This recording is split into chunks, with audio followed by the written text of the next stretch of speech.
কম বেশি এমন কোনো মানুষ নেই যে ডিমের অমলেট বানাতে জানে না, কিন্তু আমার মতো স্টাইলে কজন ডিমের অমলেট বানায় সেটা একটু কমেন্টে জানিও তো। আর তার জন্য কিন্তু তোমাদেরকে পুরো ভিডিওটা দেখতে হবে। তোমরা আবার কেউ হাসাহাসি করো না, কারণ ডিমের অমলেট বানাতে এমন কোনো মানুষ নেই হয়তো যে জানে না, কিন্তু আমার মতন স্টাইলে হয়তো খুব কম মানুষই বানায়। প্রথমে দেখো পেঁয়াজ লঙ্কাটা ভালো করে কুচি করে নিয়েছিলাম, একদম ছোট ছোট করে কুচি করে নিয়ে তার মধ্যে কিন্তু নুন হলুদটা মিশিয়ে দিয়েছিলাম।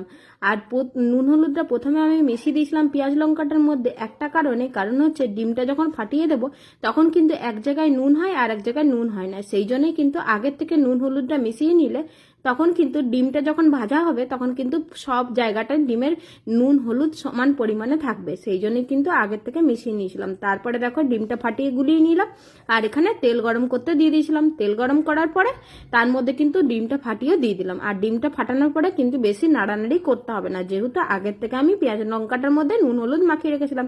তারপরে কিন্তু ডিমটা আমি উল্টে পাল্টে ভেজে নিলাম। আর ডিমটা উল্টাতে কিন্তু আমি ভালোই পারি, প্রথমে এত ভালো পারতাম না, কিন্তু এখন আমার অভ্যাসের দাস হয়ে গেছে, মাঝে মধ্যে রান্না করতে করতে কিন্তু হয়ে যায় দেখবে। আর দেখো আজকের ভিডিওটা তাহলে কেমন লাগলো জানিও, টাটা।